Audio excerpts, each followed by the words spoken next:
Notably, there is no beverage on the table this evening. No coffee on this October 29th show of Hometown Huddle. Why? Oh, I drank it all. And that's why I am ultra pumped up for what we hope to be an amazing show. And we're going to talk about a ton of things. Did Camden Wright, what did he end up doing with that OHSAA receptions record?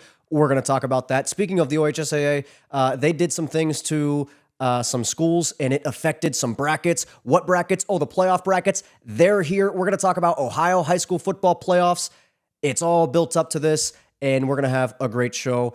Welcome to Hometown Huddle. I'm your host, Drake Watson, on this glorious October 29th, 2025. Before we know it, it'll be 2055, and we got to enjoy every second until then. Welcome to the show. We've got a lot to talk about. Let's get right into it. All the way to the house, and it's going to be a St. Clairsville touchdown. First play of the game. Hello, touchdown Huskies. Wide open, touchdown Ohio Valley. We hope you enjoyed last week's episode of I Got Your Six with Dirk Harkins. We've got more of that coming out, I believe, November 6th. And then we'll have another episode, November 20th. Thursdays at 6 o'clock. You need to be tuned in to Harco Media Network for everything involving I Got Your Six with Dirk Harkins. He's doing incredible stuff over there. You already know that Hometown Huddle right here, Wednesday nights, 9 o'clock. You know the drill. And with that, it's time to get started on tonight's show. I feel like I've spoken many words and almost no thoughts. And that's a common occurrence. So let's get right into it. Let's talk about the Ohio high school football playoffs, because those are here. And we've been talking about things that involve the race to this point, frankly, since July, right? We've been talking about big games. And then as those games have, as those things have went down, we've discussed what they mean as it relates to the time that we are currently in. So let's talk about some teams around the area that actually have a bye. So we discussed back in the summer that it's a new format this season. It's no longer 16 teams getting into the playoffs. I feel like it was years ago that I complained about that. It was years ago, but I also talked about it in July, and that feels like a long time ago as well. But no longer is it 16 teams, so it's a 12-team bracket now, very similar to the current college format. The top four get a bye. The bottom eight, I guess, play at one another. So it's 12 at 5, it's 11 at 6, and so on. Those four winners then join the top four. We play out with our quarterfinals from that point. And then every team that has a bye is still guaranteed a home game. So Steubenville will be playing at home, not on October 31st, but on, what would that be, November 7th. They'll be playing at home because they have a bye in Region 11 with the number 3 seed. They'll be playing the winner of the 6 seed Buckeye Valley and the 11 seed Athens. Rematch from the state title game about 10 years ago, Athens and Steubenville. That's only if the guys from the Plains can pull off the upset. That's Joe Burrow's high school down there. If they can pull off the upset over Buckeye Valley, then they'll make the trip to Steubenville to face Big Red. A Big Red team that is 7-2, and the conversation around Big Red couldn't be more different than what it was back in the last 2 weeks of August, the first 2 weeks of the season. They took that big loss to Youngstown Ursuline, and then some things happened with the Ursuline program, and then they took a beating when they played Indian Valley. Indian Valley has been playing well all season. We're actually going to talk about them next, but Steubenville has done an incredible job of rebounding. They got a win over Wheeling Park. They have pulled off some miraculous comebacks this season, and they really started to give you that old school Big Red feel. And so with that, they've worked themselves. They always have a tough schedule as well. A lot of teams from outside of the area. They had one school from D.C. that actually canceled on them, and so they lost a game. But even with the 7 wins that they were able to pick up, they are able to put themselves in position to have a first-round bye and a home game. We talked about the importance of having a bye so many times on this show because it's just crucial that your guys have an opportunity to rest and get their bodies ready for, frankly, a whole second season. If you want to go all the way, that's what it's going to take. And so congratulations to Steubenville we talked about them like they were, we talked about them in not a great way the first 2 weeks of the season, but they've rebounded and they've gotten back to form and they've got a first round bye.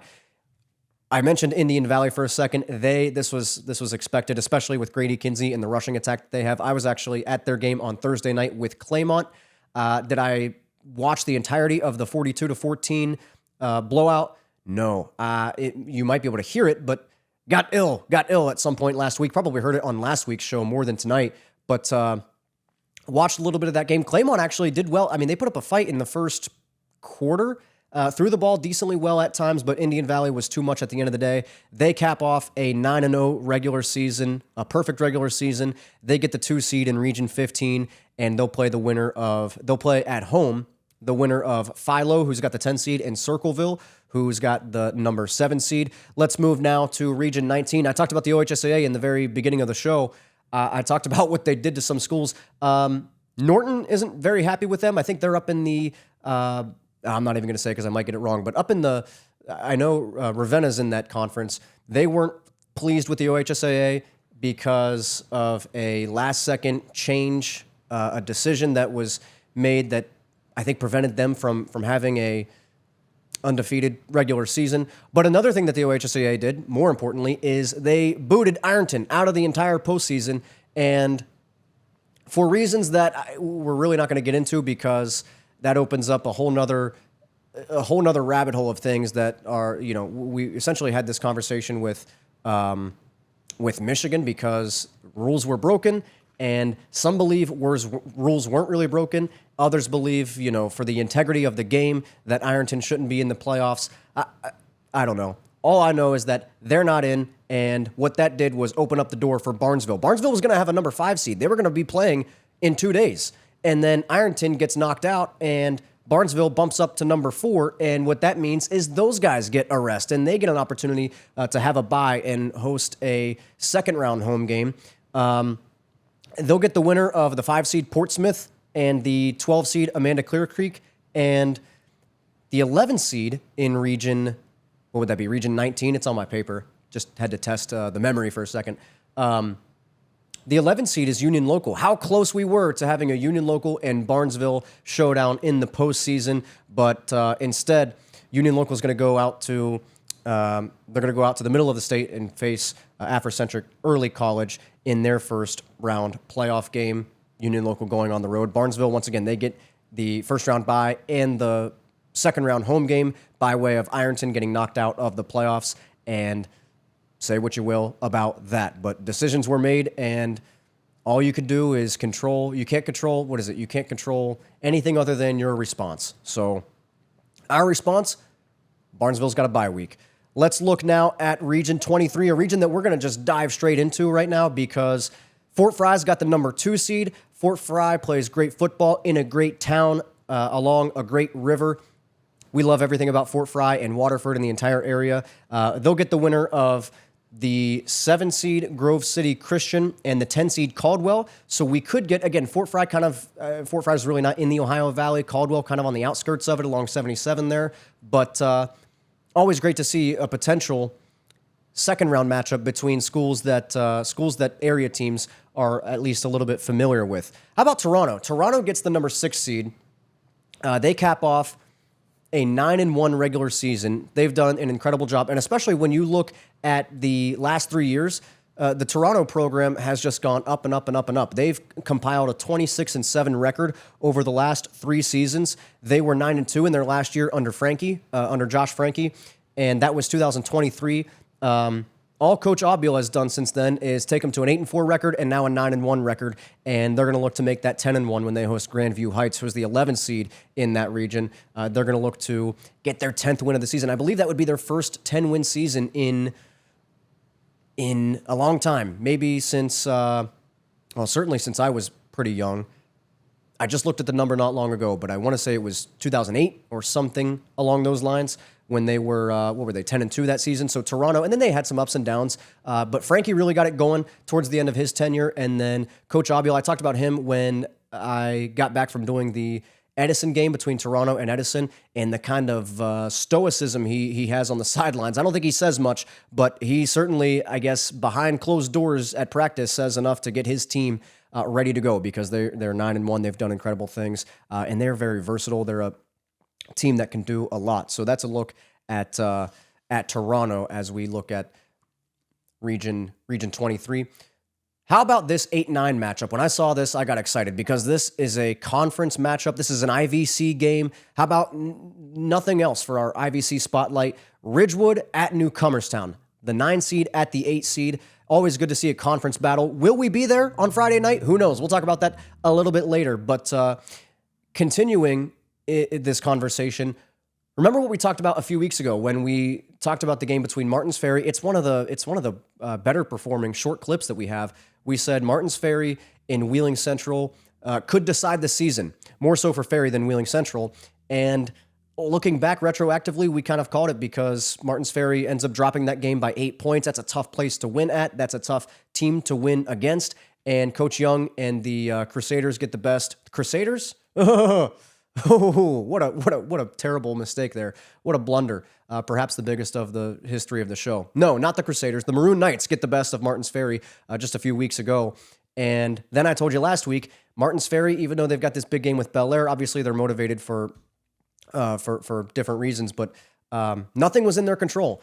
Nothing was in their control as far as the playoffs because of the loss to Wheeling Central, and now it comes back to bite them because they're the 13 seed. They would have been in it last year, but they get knocked out this season. Obviously, some disappointment out there along the river in Belmont County. How about Waterford? I talked about Waterford just a moment ago. We love it down there, love it down in Fort Fry, and just a good community and a really good football area. I mean, I once put a flying object in the sky that had a camera on it on a Friday night, and you're looking over here, and you've got a football game. And then you just pan over here, and you got another football game, and it's incredible. All along a river, and there's a bridge, and there are many opportunities to grab good food down there as well. But Waterford gets a bye. They get the number 2 seed in Region 27 at 8-2. They cap off an 8-2 season. Could we see Strasburg going down to play Waterford in the second round? We'll see how the rest of that region shakes up with the playoffs. Steubenville Catholic Central, here's the Crusaders. This is the Crusaders that we were talking about just a moment ago. They get the 6th seed. They're in the playoffs. They've done well in recent years. They're going to take on and host number 11 Danville. Now, in Region 27, Hillsdale is the number 1 seed. They're going to get the winner of another game that we could be at because I think it could be a good game. Bishop Rosecrans out of Zanesville gets the 9 seed. They're going to come to, not far from here, they're going to go up to Bowerston to face the number 8 seed Conotton Valley Rockets. I wish, and again, this is a game that we very well may be at. We're going to have a couple different opportunities to be at some games this weekend, and so we still have to make that decision. This is something that I've kind of actually left up. Let's just say it right now. So all the games that I say that we might be at on Friday night, it is your job not only to subscribe to the channel and share the show with everybody that you think would enjoy it and continue to watch the show and enjoy the show, but it's also your job now on this show to provide feedback and tell us which game we should be at, right? So I'm kind of torn. We've got Ridgewood and Newcomerstown. Could potentially be a game that ends up with a large margin. We don't know. Obviously, that's why you play the games. And we could be at Conotton Valley for the Ridgewood game. We could be any number of places, and I've got a couple more that I'll tell you about a little bit later. We could be at that Toronto game for all I know. But I wish this game was in Zanesville. Instead, it's going to be in Bowerston up at Conotton Valley. It's a great place up there. And if we go to that game, regardless if we go to it or not, we're going to find out if Camden Wright, the receiver for Conotton Valley, has done incredible things. We had a conversation about this a few weeks ago, just how astonishing it is. Like, think about all the receivers that came out of the state of Ohio, right? Like Joey Galloway, Ted Ginn, all of the receivers. Devin Smith played at Massillon. Jalen Marshall played in Ohio.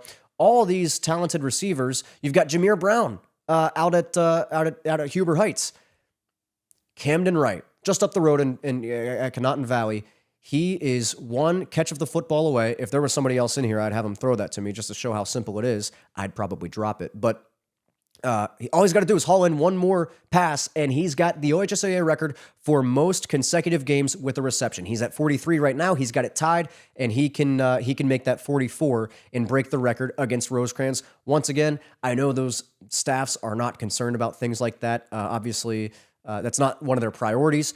But if it was up to me, this is why I'm not on the sidelines, but if it was up to me, I would just do a little pop pass, flip it forward to him, or have him line up at running back, take one step forward, and I just shovel it to him, and there you go. There's the record. So good stuff from Camden Wright.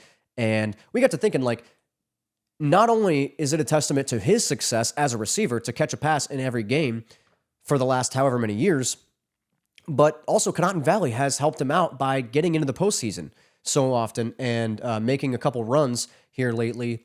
And so now he's, instead of having 10 games for 4 years to catch a pass, he's got maybe 12 or 13 games to catch a pass for 4 years in a row. And obviously, if this dates back to his freshman year, which it does if you do the math, then he was a stud as a freshman as well. Not many freshmen can grow up and be 56 years old and end up telling people that they caught a pass in every game, not only their freshman season, which is probably the most impressive, but all throughout their entire high school career. So we couldn't be more proud of Camden Wright and the things that he's been able to do. Indian Creek, we talked about them a lot this season. This is a game we could be at. I'll tell you, I haven't, as much as it is shocking to even me, we haven't been to an Indian Creek game. I personally haven't been to an Indian Creek game in person this season, let alone up at Kettlewell Memorial Stadium. Been there before. It's a great environment. Creek is a good program with a lot of success and tradition, but we could go to this game on Friday night when they host Johnstown. They have the 6th seed, Creek does, and so that St. Clairsville loss probably prevented them from being in the top 4, but the good news, obviously, is now we get a first-round game and get an opportunity potentially to see the Creek on Friday night. Likewise with St. Clairsville. Now, I've been to St. Clairsville, did a game of theirs this season, did 2 of them, actually, one at St. Clairsville, and they get the 5 seed, so they get a first-round game. We could be at that one as well.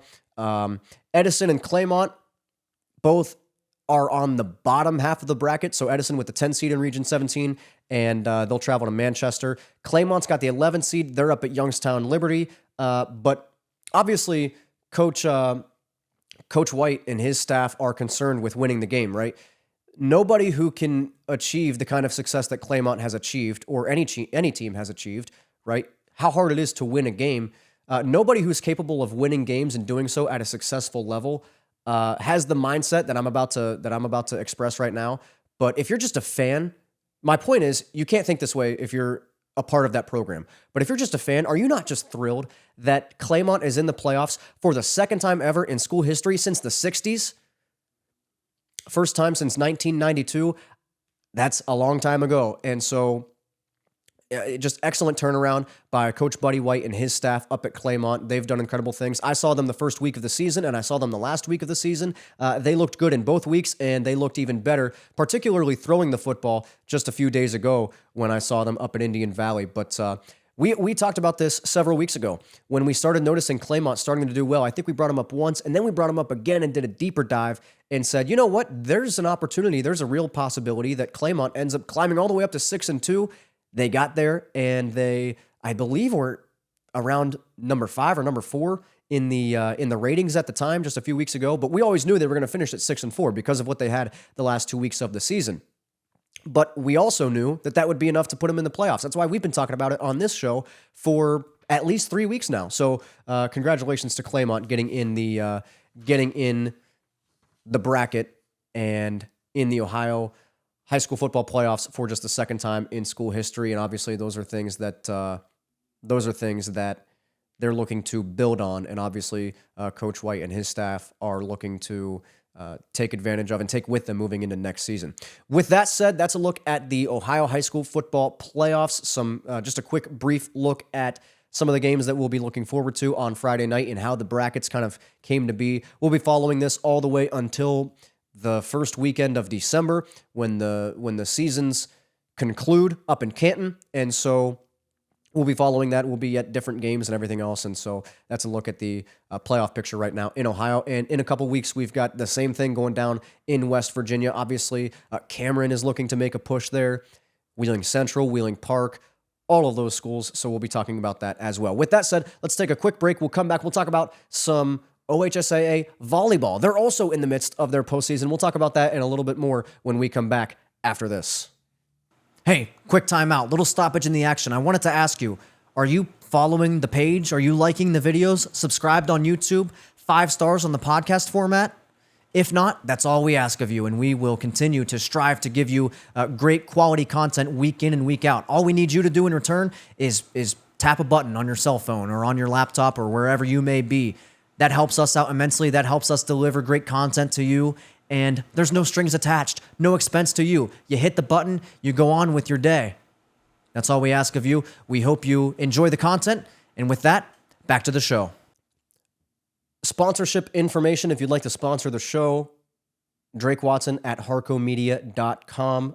My name is spelled somewhere on the screen or on your, on the podcast. Likewise with Harco Media. And we actually had somebody hit that email not too long ago. The thing about email, and this is probably on me because I've got to do a better job of filtering certain things out, but there's so much junk mail and there's so many just robots that are trying to sell you stuff that a lot of times important things can actually get lost. And so thankfully I dug up an email from somebody who listens to the show, who graduated from St. Clairsville back in the late 90s, has since moved over to the Columbus area, and still listens to and enjoys the show, and we appreciate that very much, and we appreciate the kind feedback that we've gotten. But again, if anybody wants to put their company's logo on Hometown Huddle, then we've got that email is where you can go for the information on that as well. This is also a good opportunity to I guess bring up the weekly point that in a world of Brian Kelly's, be a Notre Dame. In a world full of Brian Kellys, be a Notre Dame. And take that statement however you'd like, but what somebody won and somebody lost. And I don't know about you, but some of us love to see it. And what I'm hearing is, I guess the bad guy or the villain ended up losing, and the folks who were kind of on the short end of the stick at one point, they can look back on it a couple years later and say, we won in this situation. And so it's always good when you can pull something like that off. And good reminder, in a world of Brian Kelly's, be a Notre Dame. Man, Notre Dame has gotten a little more attention on this show. Hell, they've gotten more attention than Ohio State has. What a beautiful campus. The bricks coming from Sugar Creek. They beat USC not long ago. And are we becoming Notre Dame fans? I don't know. Is that frowned upon? Who knows? But I like the Midwest. I root for the Midwest. We're getting way off topic, but I root for all the Midwest schools when they're not playing each other, right? I want to see Penn State do well. Obviously, that's a poor situation over there in Happy Valley as well. Not so happy right now, but also pulling for a guy like James Franklin. Like, you didn't think he deserved that, did we? I want to see Penn State do well, Ohio State, Notre Dame, Indiana. I love that they're doing well. Michigan State, Michigan, Minnesota, Wisconsin. What's happening at Wisconsin? But this isn't a college football show, but that's what goes on upstairs a lot of times. So now let's talk volleyball.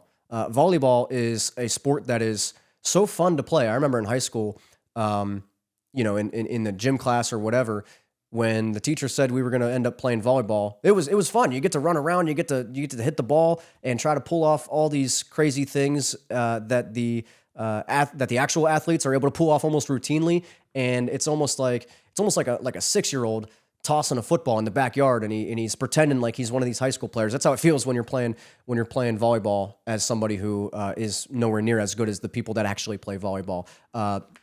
Like the girls at Dover, right? Because they're in the tournament in Division III.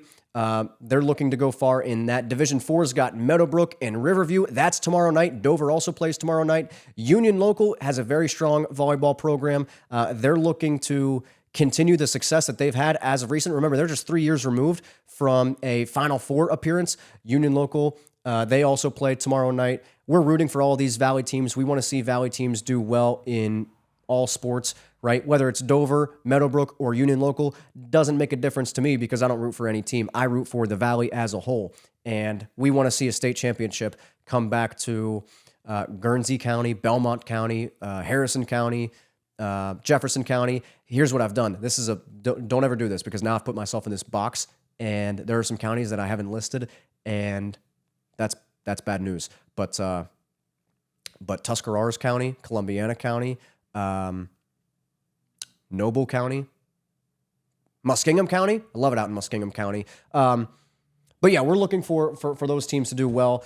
Union Local, I think, has a shot to make some noise in this playoff, so we're rooting for them. Likewise with Dover. And we've got some other things happening as we speak that we'll talk about on next week's show. We're also going to talk some West Virginia high school football, and we're going to break down what happened in the first round on the Ohio side. We're looking for these teams to make it, as I just said, as far as they can in this postseason. Obviously, you'd expect a team like Steubenville to be there towards the end. Indian Valley, of course, And so I actually have an odd feeling that Fort Fry might end up like going pretty decently far in the postseason, and perhaps Waterford as well. So I told you last week that we weren't going to be at a Friday night game, but we were at a Thursday night game. Was at Indian Valley and Claymont. Got an opportunity to see that place for the first time, and there's just something about you're driving, and at that point you're in northeastern Ohio, where it's more Midwest. That's actually not quite like the hills of Belmont County or Monroe County, a county that I think I forgot to mention a moment ago, and certainly the West Virginia Panhandle. And if you've ever driven around like the suburbs of Pittsburgh, right, like when you get up towards Indian Valley territory, it's not like that. It's flat. There's fields, there's farms and highways, and that's about it. And then you come up on just a stadium, and that thing holds a lot of people, and it's just a spectacle. All that's to say, there's something special about that. It's just nothing, and then boom, big stadium, big event, lights are on, the lights are shining bright, and when they shine bright, so does Indian Valley. They got a win over Claymont, and that was exciting to see, especially for Braves fans. So we love things like that. I'll tell you what is similar. What is similar is out west when there are, now I'd say the terrain out west is a little more interesting in places like Wyoming and South Dakota than frankly it is in many parts of Ohio, because you've got mountains, you've got forests, you've got so many things. You've got wildlife, you've got buffaloes, you've got all kinds of things. And then you've got a little town called Laramie, kind of seemingly in the middle of nowhere, just northwest of Denver and Fort Collins, Colorado. And that's where they all gather at 7220. That's what they call it. Welcome to 7220. That's 7,220 feet is the elevation out there. The Cowboys play at War Memorial Stadium. That's what they did on Saturday. That's where I was. They got the win in the battle for the bronze boot between them and Colorado State from aforementioned Fort Collins, Colorado. Also a great town, great stadium, a lot newer of a stadium. I think Colorado State's was built in 2017, but Wyoming's got a great atmosphere out there as well. And so that makes quite the month, obviously, when it comes to the sport of football in general. Last year, I tallied up the entirety of all the high school games and college games that I went to, and that reached 20 by the end of the season. I think it was middle of November, and I saw a Steubenville game at Carrollton in the playoffs, and that was the 20th game and the final game that I saw that season. And we'll reveal the entire list of this season, probably, I would say December, but it might have to be, if we're counting college, it might have to be January by the time we can reveal that. We might pull another stunt at some point. Obviously, if you're familiar with what happened a couple weekends ago, going to Michigan and Notre Dame in the same day. And so we will reveal how many games. I will say it's already at 20. It's already at 20, and it might have surpassed 20. We don't know, but always a great opportunity to see high school games for local teams and things that football is just such a special thing for the people of small communities, especially here in the Ohio Valley. And college football is something that many folks in this area and the Midwest in general, it just means more up here. And many folks love it, myself included. And so an opportunity to see I've seen Ohio State play this season. I've seen Michigan play. I've seen Notre Dame play. And it doesn't stop there. Obviously, Wyoming and Colorado State added to that list as well. I don't know. Maybe we got to travel east at some point in the near future. But that's all we've got for Hometown Huddle tonight. Remember, next week, 9 o'clock, you know it. It's you know it like the back of your hand at this point. 9 o'clock on Wednesday night, you got to get here for Hometown Huddle. Until then, for everybody at Harco Media Network, I'm Drake Watson saying have a great night. We hope you enjoyed, and I'll talk to you next week.